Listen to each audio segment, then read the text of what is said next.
All right, and welcome in everybody. Hope y'all are having a fantastic, fantabulous, awesome freaking day. My name is Garrett Shoemake, and this is the Shoemake Take coming at you with my divisional round recap. I apologize, this is coming out on Wednesday. I know that everything happened on Sunday. Everything is super duper late, but completely forgot the national championship was on Monday, so congrats, Indiana. What an amazing second half of that game. And everything just kind of got behind me. So here we are. We're now talking about the divisional round, and everything was insane, man. And when I talk about stuff being a crapshoot, as we talked about my predictions, it was a crapshoot. There were so many crazy things that just happened during all of these games. You can't keep track of it. And one thing that I was trying to keep track of was the mistakes. The mistakes didn't weigh as heavy as I thought, mostly because a bunch of teams committed a bunch of turnovers. I mean, all the losing teams, get this, the Bills and the Texans both had 5 turnovers and lost, and then the 49ers had 3 turnovers, and the Bears had 3 turnovers.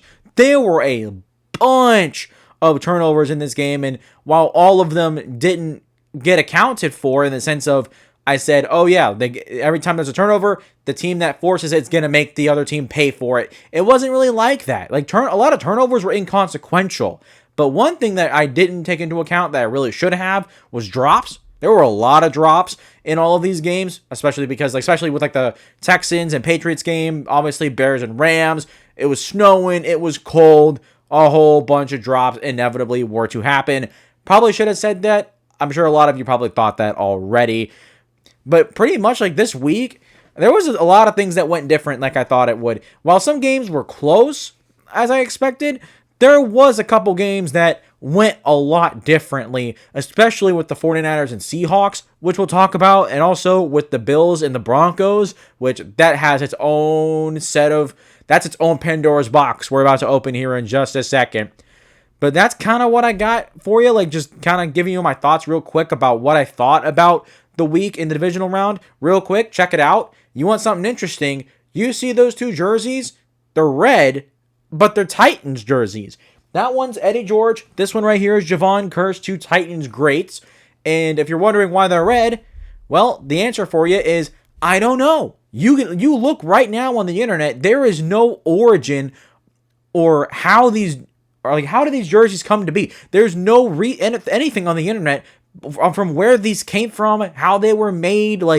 They just exist. They just exist out of nowhere. You can't find anything on the internet about their origin or why they were made. I got the Javon Curse one. My uncle gave me 3 jerseys, and this was one of the first 3 jerseys I ever owned, fun fact. And then this one, the Eddie George one, I found that crap in a thrift store, or not a thrift store, a flea market when I was in Tennessee, way back when I was in high school. And the fact that I found that thing, insanity. These things are stupid rare. You can find people that are selling them on the internet, but I mean, you go look for places that more commonly sell football jerseys or sports jerseys in general.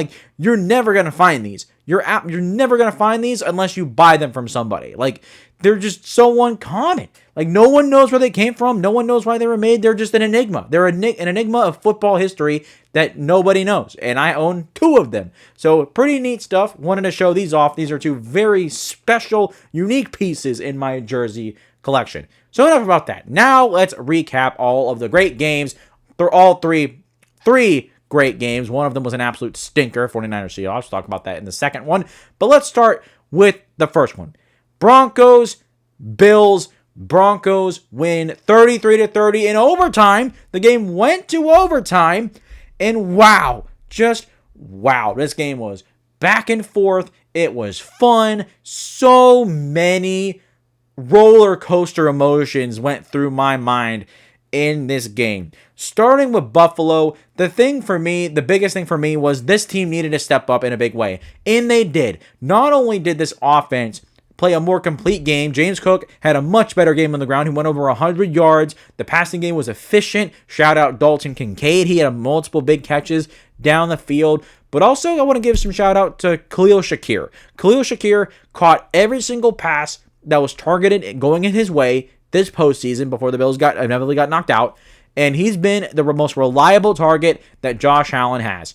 And honestly, while I should say that's not a good thing, at this point, I mean, it is what it is. I mean, if Khalil Shakir is your most reliable target, fine. Like, it's not the worst thing in the world, but definitely could be a lot better. But this defense as well. This defense in the run game held Denver to only 70 yards on the ground, and it allowed the best pass defense in the NFL to have a lot of success against Bo Nix. Albeit the second half was definitely way worse than the first half, admittedly. But the Bills' defense stepped up in a way I didn't think they would. They definitely played a lot better than I thought they would. And so that's very exciting. That's what made this game very interesting, because this Bills defense stepped up in a big way. Yes, they allowed plenty of yards. They allowed Bo Nix to really sling it in the second half, but they were really good on third down, played great situational football, and I can't complain about that. The defense, while they were inevitably the biggest reason why they lost this game, they weren't alone. They weren't alone in the loss. They would have been right there as a contributing factor if they had won the game. I think the Bills defense pitched a winning performance in this game. I think that was good enough to win. It's just how the game ended, and then 5 turnovers from Buffalo absolutely did not help them, and that's the big takeaway from the game for Buffalo is the 5 turnovers. Josh Allen was the biggest reason why they were in that game and the biggest reason why they lost that game. Straight up. Josh Allen, of course, was incredible throwing the ball, had some big runs down the field, but had a couple interceptions. We'll talk about the one. You guys know what I'm talking about. But the first interception wasn't very good. It was lazy down the field, got intercepted by a corner that was it a corner or safety? I can't remember. Number 6. I can't remember what his name is. I apologize. But it was an underthrown ball, ran underneath it, picked it off. It was a lazy throw by Josh Allen. He just kind of threw it up there with the flick of his wrist, not really trying to push it into a certain spot. And then the 2 fumbles. I can't remember where the second one happened, but the first one happened right before halftime. They're trying to run and get a couple yardage to get a field goal before halftime. Josh Allen is running by himself with the ball just dangling right there around in his hand. Nick Bonito gets behind him, knocks the ball out, and then a few seconds later, all of a sudden the Bills are down by a touchdown, kick a field goal, and now they're down by 10 at halftime. So Josh Allen did not have his best performance by any means. And then we get to the interception. We get to the interception that absolutely broke the internet for literally no reason. I'm here to tell you right now, that was an interception. There is no doubt in my mind. There is no way you can sit here and say to my face, that was not an interception. Brandon Cooks literally had the ball come loose from his hands as he landed the ground. If you jump in the air to catch a ball and land on the ground, you have to survive the ground. That is nothing that we all know this. We all know this, guys. If you go airborne and land on the ground, if the ball comes out of your hands, you did not catch the ball. You didn't survive the ground. As he landed on the ground, the ball came out of his hands, and the ball is still not on the ground. It's still alive at that point, and the defender was able to rip it out of his hands. That's literally what happened, guys. It's not like he was down for a while and then the ball came out. No, he caught the ball, got 2 feet down, which is why a lot of people said it was a catch. And sure, like in normal circumstances, if I thought it's on the sideline, yes. But the problem was he was airborne, caught it, went down, and as his body landed on the ground, you can visibly see the ball come loose from his hands and he loses possession of it. That is still a live ball. That's not dead. It's not incomplete. That is a live ball that the defender took out of his hands. That's an interception. Just like if a defender or if a receiver caught the ball, they're standing like this, they're not down. They're not down by contact yet or down from forward progress being stopped, and the defender just rips it out of his hands. That's a turnover. The ball is still live. So why is it different here? It makes no sense to me. That is an interception. It's a great play by the defense, by whoever picked it off. That's just incredible. That's an incredible play, and just acknowledge it as an incredible play by the defense. There's no reason for the controversy that happened here. Absolutely bonkers. I get why it took so long to review, because it was definitely a gray area, and it's something that the NFL should look into going into next offseason, because I don't know how the rules work. Is it you have to be able to have 2 feet down and survive the ground to make the catch, or what's more important, the 2 feet down or surviving the ground? Like, I don't know how it's defined in the NFL rule book exactly, but it's definitely something the NFL should probably take a look at least just for the sake of the controversy of this play. But then again, it wouldn't surprise me if we get another rule change that affected off of a Bills play, off of Josh Allen's mistakes. Once again, Josh Allen making mistakes, and it leads to a rule change. Would not surprise me one bit. But that is what happened with that interception. And then you get to the Denver side of things, and Denver definitely had their fair share of struggles. They definitely were the worst team in the first half, even though they were in it and they were up, actually. The thing was, Buffalo definitely overall had more success. And then Denver in the second half, they really leaned on Bo Nix. Bo Nix had a shaky first half. He was uncomfortable, inconsistent, was missing a bunch of throws, very inaccurate. And it was a mess. It was a mess in the first half. But in the second half, he got a lot more comfortable, kind of like what I thought he would perform in his second playoff game.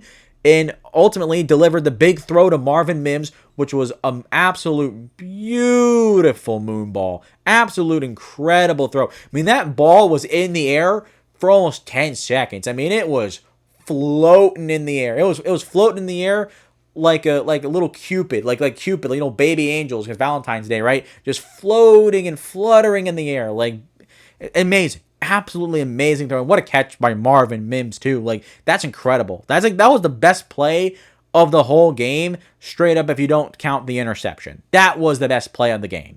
And so, Bo Nix, unfortunately, he does get his ankle hurt. It got broken. That is an absolute crusher. That is the most heartbreaking news a Broncos fan could have received. You win the game, go to the AFC Championship, and then John Payton breaks the news in the post-game presser, oh yeah, Bo Nix broke his ankle and he's done for the year.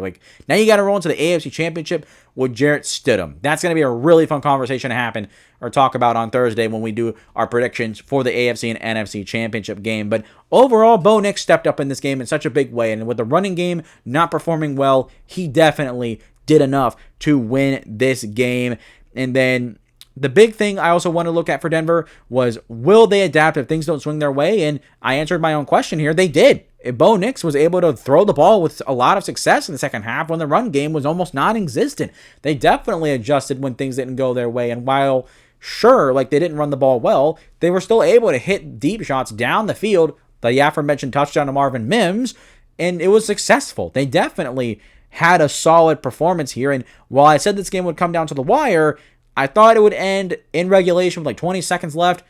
But I will say, though, Josh Allen put on that Superman cape, drove right down the field, got a field goal, went to overtime, and that was that. And then a lot of people are trying to say, that interception that was forced, the controversial one that led to the loss for Buffalo. No, it didn't. What really led to the loss for Buffalo, first of all, was Josh Allen's turnovers. You cannot win a football game. You cannot win a playoff game committing 5 turnovers, guys. James Cook also had a fumble, too, that I just remembered. You can't. You simply can't. Those 5 turnovers lost in the game, but also this Bills defense absolutely made this game the most anticlimactic, horrible ending it could have possibly had. You're talking about the Bills having a chance to stop Denver again and get the ball back, go for the win in overtime. And you know what this Bills defense does? The best pass defense in the NFL. 2 awful pass interferences. The last one by Tre'Davious White, little bit controversial, sure, little ticky-tack. But also, I would argue that don't put yourself in a position for judgment to put the referees in power to make a judgment call. If you execute and play cleanly, that doesn't happen. But at the same time, it's such a problem. DPI is a problem in the NFL. Straight up, DPI should not be a spot foul. Absolutely not. That is so disgusting how one mistake by one player can have such a drastic consequence. Think about all the penalties on offense and defense and how they're even. False start or jumping off sides, 5-yard penalty, right? Encroachment, 5-yard penalty. Face mask, 15-yard penalty both ways. If it's holding's a 10-yard penalty on offense, and it's only a 5-yard penalty on defense, so there's a disparity. But then you look at offensive pass interference, I think it's a 5-yard penalty, maybe it's a 10-yard penalty, I can't remember at the top of my head. But why is a DPI for defensive pass interference, why is that a spot foul? That makes no sense that it's a spot foul when every other penalty is 5, 10, 15 yards. It makes zero sense. Why is it such an outlier? In numerous times in big games this year and every year, there's a big pass interference call that happens and it absolutely influences the outcome of a game. no penalty should not be that catastrophic.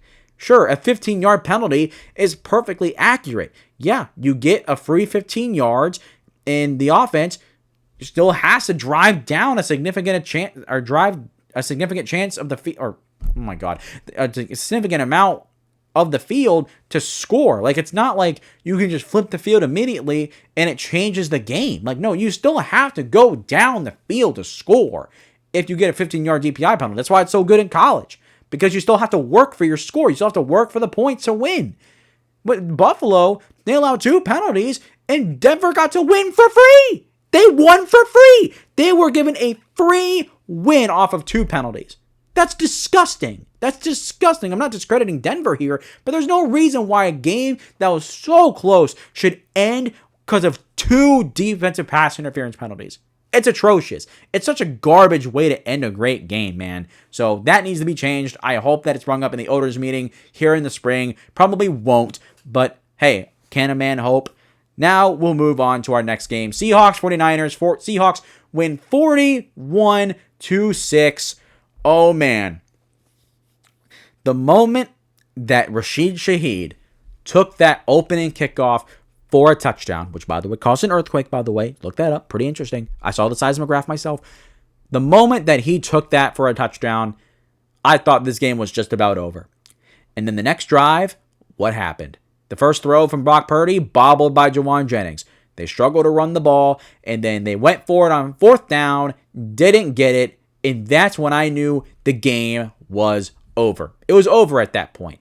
It was a sloppy game from the 49ers. They tried to regain that momentum that they lost so quickly from that touchdown, and it gave the Seahawks infinite momentum. The 49ers dug themselves a 6-foot grave in the first quarter and could never get themselves out of it. They were awful. They were absolutely awful, and one of the things I wanted to look for was, how do they deploy Christian McCaffrey? You know, after getting shut down in Week 18, you would think that they would somehow find a way to get him used. No. I mean, part of it's being down so much you can't really run the ball. So there's that. But I mean, the passing game, he was a nothing burger as well. In total, what was it? He had 16 touches total for 74 yards. It was marginally better than Week 18. Christian McCaffrey was a nothing burger in this game. He was a nothing burger once again. And of course, you want to take into account injuries on the 49ers skill position players on offense. Yeah, that does play a role. But at some point, I mean, you got to have something figured out, right? Some point, something's got to give. But it never did. The 49ers did nothing on offense once again.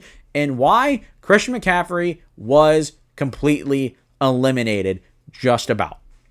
And that leads to Brock Purdy. Brock Purdy was awful in this game. He had a terrible interception to Ernest Jones over the middle of the field. I think it was in the 3rd quarter when it happened. And it's just, they didn't have a chance. They simply didn't have a chance. And I thought before, I didn't talk about it in my predictions, but before the game started, I had a thought that one of these games could be a blowout. And if I had to have picked one, it would have been the 49ers and Seahawks. For this reason. I mean, the same problems in Week 18 literally just carried over to this game. The Seahawks just match up way too well against the 49ers, and where the 49ers have deficiencies with the injuries the most is where the Seahawks play their best football. I mean, it was a recipe for disaster. It was a recipe for disaster. No ifs, ands, or buts about it. And the defense absolutely got decimated once more. The injuries just were too great. And you look at the run game for Seattle, Kenneth Walker was great once again. 119 yards, had 3 touchdowns off of 16 carries. He was phenomenal in this game. He was so fun to watch. And he stepped up in a big way because Zach Charbonnet hurt his knee. He's out for the rest of the playoffs. So Kenneth Walker is going to really need to step up against the Rams next week in the championship game. But he was exciting. Absolutely exciting. And Sam Darnold, honestly, really didn't need to do anything. He really didn't. What was his stat line? He threw for 124 yards and a touchdown to JSN in the 2nd quarter. That was it. That's all they needed him to do. He would just check the ball down right here, right there, just easy throws, move the chains, and continue running the ball well. That's all they needed to do. Because the 49ers had so many turnovers, they were self-destructive to an insane degree that the Seahawks were just gifted a free win. They were gifted to him. Like, had the 49ers not committed any turnovers, this game wouldn't have been as bad of a loss as it was. The loss was so bad because of all the turnovers. And I did say in this game that this game would be dictated by mistakes, and this is the only game that really truly lived up to that sentiment when I talked about it. And, well, the 49ers committed a bunch of turnovers and the Seahawks committed none. There you freaking go. That is what happened. And I was going to look for JSN in this game for the Seahawks, but he only had 19 yards. What a surprisingly quiet day for Jackson Smith and Jigba. I thought he'd have a strong day, and even though they weren't throwing the ball as much, I thought he'd be more involved, but he really wasn't other than the touchdown. And Cooper Kupp was the one that really stole the show in the passing game. He only had 5 catches, 60 yards, but I mean, he was consistently moving the chains, getting open. He was a reliable target. He, in this game, looked like what I thought he would look like in Seattle coming into the year. And so that's encouraging if he can continue to perform that way, and then JSN can have another strong performance, bounce back against the Rams. You're in business. You're in business, and that's going to help Kenneth Walker so much. That's going to be a big point of emphasis, having this offense really play balanced going against the Rams.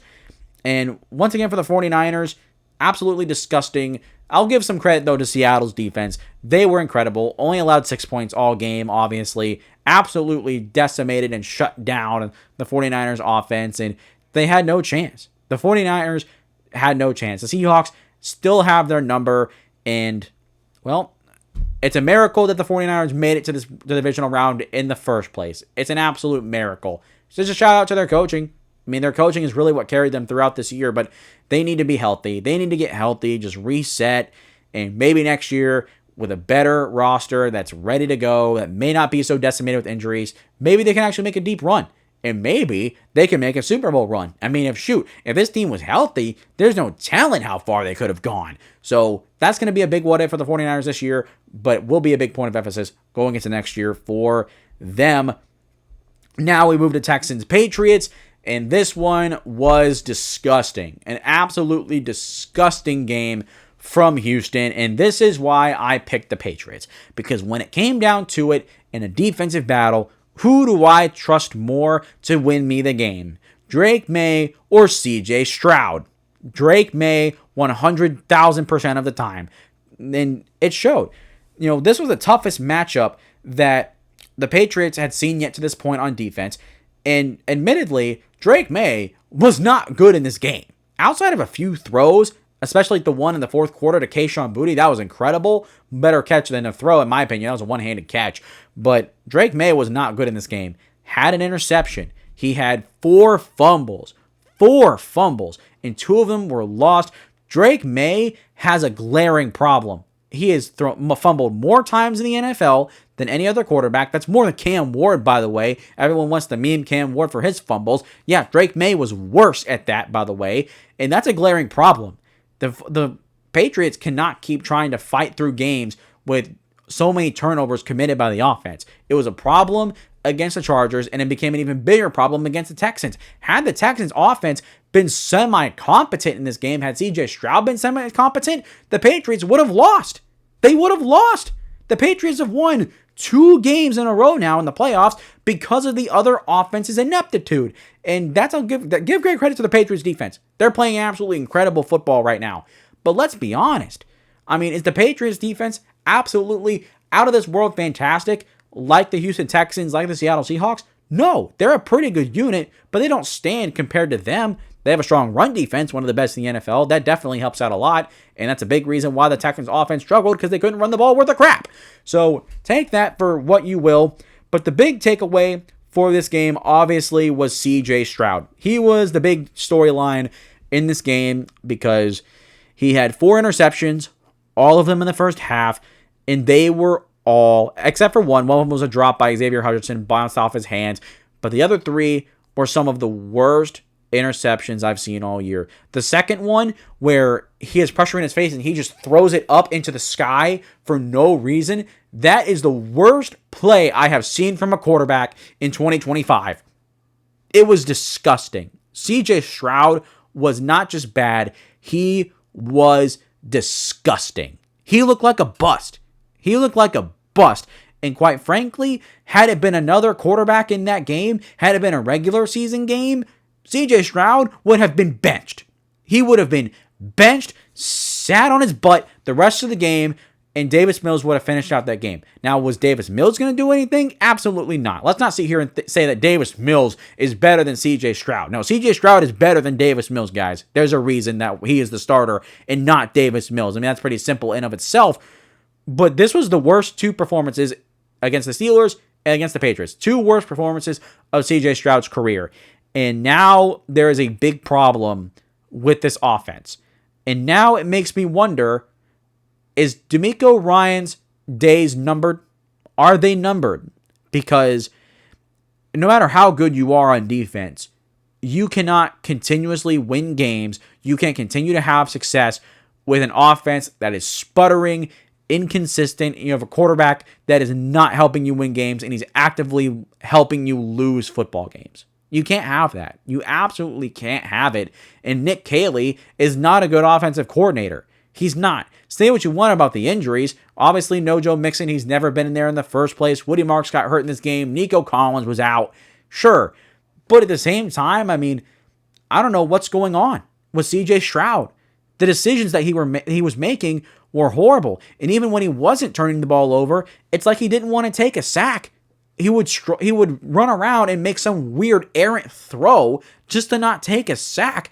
And there were so many times where, had that gone a little bit more the Patriots' way, those would have been turnovers. He was dangerous. He was a liability with the ball in his hands. I mean, he was making plays Will Levis-esque.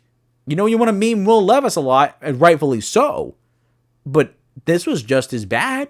It was just as bad, if not worse. This was such a bad performance. And, you know, while the decisions are his, and you can say, oh, how does coaching play a role in that? Sure, I mean, CJ Stroud made those decisions. Those are his decisions alone. But also, a well-coached football team, you will never, ever see something like that. Never. That is coaching. Nick Caley is not a good coach. Not at all. They tried to establish a run game. They tried to be more, like, I don't know what the word is, but they wanted to establish a better ground game. Simply could never do it consistently. The passing game has been a nothing burger outside of Nico Collins. Everything else was just way too inconsistent throughout the year. And this just isn't sustainable. They need a new offensive coordinator. And dare I say, as much as I hate to use hypotheticals, Bobby Slowick would have done a better job in this game than Nick Caley. That's, I don't think anybody's going to sit here and argue with me about that. That was the takeaway for the Texans Patriots. Patriots, though, what a great win. Well, not a great win, but what a win for them. Definitely the big takeaway for New England is the fact that they are finding ways to win football games against these tough opponents. They're definitely challenged, and they're not playing overall great football. This is the most inconsistent, buttery Patriots football we have seen all year to this point. But you know what? They haven't flinched. They have found ways to win. They've remained disciplined. They have remained constant. And it wasn't just that the Patriots offense struggled. There was definitely some good spots. I mean, Ramondre Stevenson was good again. Definitely like one of the more underrated players in the NFL. And Travion Henderson, while his stat line wasn't great, had a lot of tough, hard-fought yards. Very, definitely an unsung hero of the Patriots offense in a day where Drake May was not very good.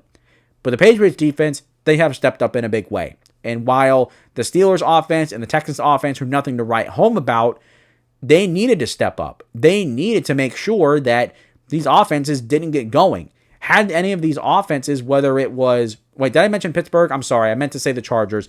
If either the Chargers offense or the Texans offense, which both of them were perfectly capable of scoring on the Patriots defense, it's not like if it was a regular season game, definitely would have been a lot closer than this. I mean, had it not been for their terrible offensive ineptitude, they would have lost. The Patriots would have lost both of these games. Their defense has balled out and bailed out this offense really when it matters. And going against Denver next week, this is not going to be an easy game. It's not going to be a gimme win, that's for sure. And it's going to be one absolute bloodbath for the Super Bowl. So now, with that being said, I didn't mention the score. Sorry. Patriots won 28-16, just so you guys have it. Now we'll move to Bears-Rams. This one was obviously the best. This is one I was expecting to be the best. And wow. The fourth quarter of this game, all the way through overtime, was peak cinema. During this game, it didn't get much closer than these two games. Both teams scored 10 points at halftime. It was 10-10 throughout the entire third quarter and all the way to the fourth. It was neck and neck the whole time. The offenses were having success, especially the Rams offense. They were very balanced. They had a really good day on that side of the ball. Defense was a problem, which we'll get to in a second. And then the Bears offense as well was also very productive. They ran the ball very well. Caleb Williams, while inaccurate, also had crazy throws, which we'll get to more to in a second. A little bit of a foreshadow. And going to the Rams side of things, I thought that they handled the situation as well, pretty well. Well, they did. Well, I'm losing my train of thought. The offense, like I said, was already strong. It was balanced. It was productive. Matthew Stafford had a good day. Kyron Williams had a good day. This defense, they did force 3 turnovers. They picked off Caleb Williams 3 times, one of them in overtime, which ended up letting them giving the offense a drive down the field to go win the game. But they definitely weren't without their faults. This defense had a not so great performance most of the game. They missed 20 tackles. And I said in this game that tackling is going to matter a lot. And they missed a lot. You want to know why the Bears offense was so good during the game? It was because the Rams defense consistently missed tackles all the time, and their pass rush was neutralized. The top 5 defensive line in football got absolutely neutralized. And the big credit to Ben Johnson and this offensive coaching staff and the offensive line. They had a game plan to neutralize them, and they absolutely neutralized them. Caleb Williams had a lot of great pockets in this game to throw from, and that's what you want. You want that from this team in the playoffs. For the Chicago Bears to go up against that tough Rams defense, they absolutely were incredible. They absolutely stepped to the plate and delivered in a big way. But for the Bears defense, they also had their fair share of stepping up. The secondary had problems, sure, but they held their own. They held their own out there and kept the Bears offense, kept giving them opportunities. They kept giving them chances to go score and didn't break their backs. They kept everything in front of them for the most part, and it was a solid performance. It was a very solid, winnable performance from the Bears defense.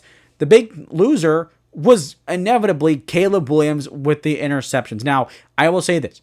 Caleb Williams, did you guys see that throw? Did you see the throw, 4th and 4, less than 20 seconds left to Cole Kmet? He runs backwards 20 yards and it wasn't off his back foot, but quickly turns around, throws a dime. That was the single greatest throw I have ever seen in my life. Only one person in the entire world can make that play happen, and it's Caleb Williams. Not even Mahomes, Allen, Burrow, some of the great playmakers in the NFL, they could not make that throw. Only Caleb Williams can make that throw. It was incredible. Absolutely incredible. And Caleb Williams, once again, when the lights shine the brightest, he plays his best ball. This team was as clutch as it gets. And then you get to the last interception in overtime. The first 2 interceptions weren't great. The third one, sure, that's a very wide throw by Caleb Williams. But at the same time, DJ Moore straight up slowed down on his route. He straight up just slowed down and gave up on the route. And would he have caught the ball? I don't know. I don't think so. He still would have had to reach out a decent amount for it. But at least he would have got his hands on it and would have been an incomplete pass. It wouldn't have been an interception. Cam Curl dove right on it and got it because there was no one around him to get the ball. DJ Moore slowed down on his route.